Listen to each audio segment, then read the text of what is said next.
Okay, hi everyone. My name's Peter. I'm just doing a tutorial that's comparing the three major lookup functions in Excel: VLOOKUP, index match, and XL lookup. I actually typed them out in English rather than the syntax, which I find that to actually remember it, you're better off learning it in a manner that makes sense to you. That may or may not be like this, but that's just in a text box there. We can get rid of that and we've had enough. Let's have a look at VLOOKUP first. Equals VLOOKUP. So what we're looking up is the word wound in a 3,000 row deep word list over here. So we're looking up wound, and we're going to find that with VLOOKUP it's very important that we get the unique identifier in the far left-hand column of whatever array we're looking up in. I haven't actually turned these into tables yet, but it should still work. So it's going to be in that column B, but we need to include all the way to where the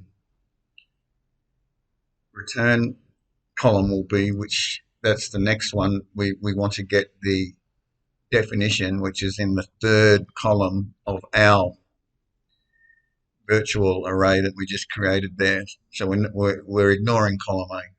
So we're in the third column.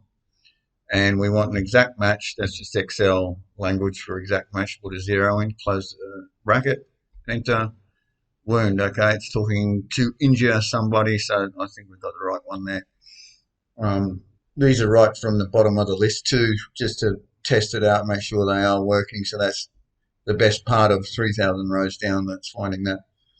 Okay, so let's look. Let's have a look at compare that VLOOKUP to index match. Index match, I talk about in my own head like, so that let's index. What do we want to index? We want to index the column that's got the answer in it. So let's do that. Equals index. Okay, what column's going to have the answer in it? That's going to be column D, right, with the definition. And then what we want to do is match the unique identifier, which is Victor here in this column. This little guy here, we'll grab him. We want to match that against all the, we don't need to go over there. We can just type in column B. And similar to VLOOKUP, we need to give it the language so that it's looking only for Victor, and which is a 0 there. Got two brackets, close them both, enter. We got an error index. We forgot to type in, or I forgot to type in. We've got to type a little match in there. We have to put in match and press enter. That should run now. Okay, so the victor, the person who wins a fight or competition. Okay, good. Looks like that's working. And let's compare both of those against XL lookup.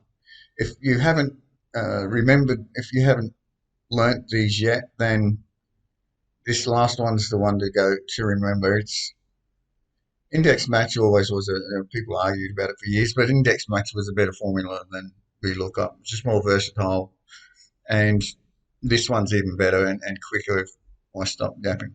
So let's get into it. E equals X lookup. Okay, so we're just looking, first thing you're talking about, what are we looking up? This thing here. Let's put a comma there. Where's it going to find something to match that against? Over here, column B. And what's the return column? D. That's where the definitions are. That's it. They've changed it so that it defaults to exact match, which is sensible. Close the bracket, press enter. Unreliable, not to be trusted or depended on. Okay, so that's working, and yeah, the best formula is the one that you know. So if it's a chore to get off VLOOKUP, then don't beat yourself up about it and stick with it. You know, if it's working, it's not broken. But if you don't know them yet, learn this one, XL lookup. Okay, so let's just give the thing XL lookup a bit more of a test run here. What we're going to do is we're going to grab, this thing's numbered all the way down there. What we're going to do is grab the first 4 columns there. Let's just copy the whole thing straight over the top of that.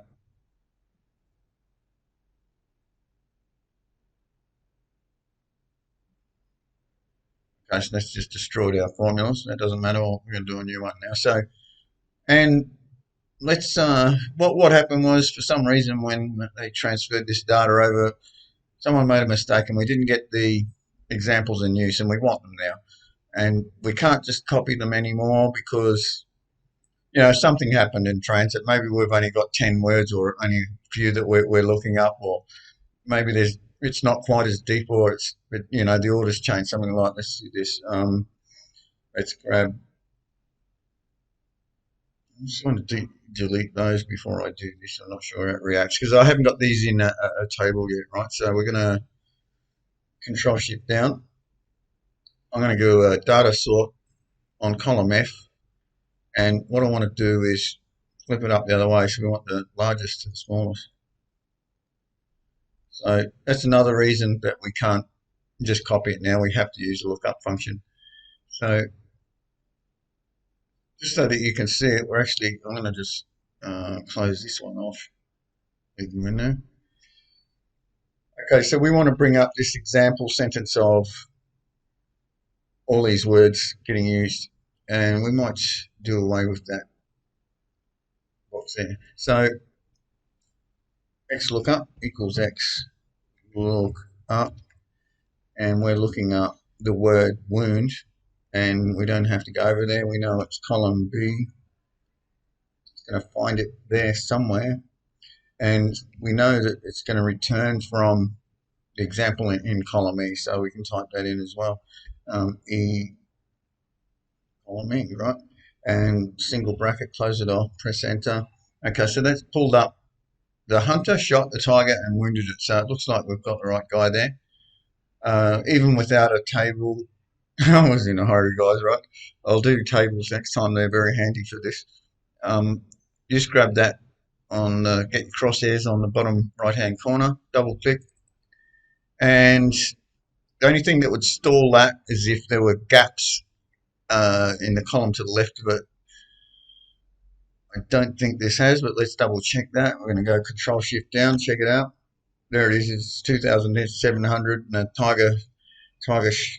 hunter shot the tiger and wounded it. That's right at the bottom. And if you click into the formula, you can see exactly what it's doing. It highlights stuff for you. So we can see that it's looking for that word, and then the red text, it's gone. So it's looking for it over in B. So it's looking for wound over in that column, and then it's returning whatever it finds in E. So let's go down here. What we could do now, just to finish proceedings out, Control Shift down. We could do a data sort again on column F. Put it smallest to the largest, and we should have identical rows all the way down there. The way to test that. And this is using your lookups. So there's other types of lookups. You always got to keep thinking with Excel. How can I check? I want to know for sure that that's right all the way down. So this is a really handy way to do a lookup without using an Excel formula. So we're going to say equals that cell equals this cell. So that's just a logical function for Excel. It should return, it can only return a yes, no to that, true, false actually. So it should return a true there. So true. And so what we do is get this entire column, and we do home, conditional formatting, and we're looking for text that contains. We're looking for exactly true. If anything other than true turns up, so we want that. The true is a green light. Change the format. That's a green. And let's run that formula down. Give it a second, and it should be down there by now. What we can do is just like have a visual on that. Zoom all the way. Okay, guys, I better stop. I shouldn't get too carried away. This is the first time I've done this, and I promised I was going to just get it done, finish it, and upload it. No edits. Don't even look, no look, just upload. So let's be brave and go and do that. Lovely meeting you. We're going to have some real fun because, yeah, I got some stories to tell. Okay, see you again, hopefully. Bye for now.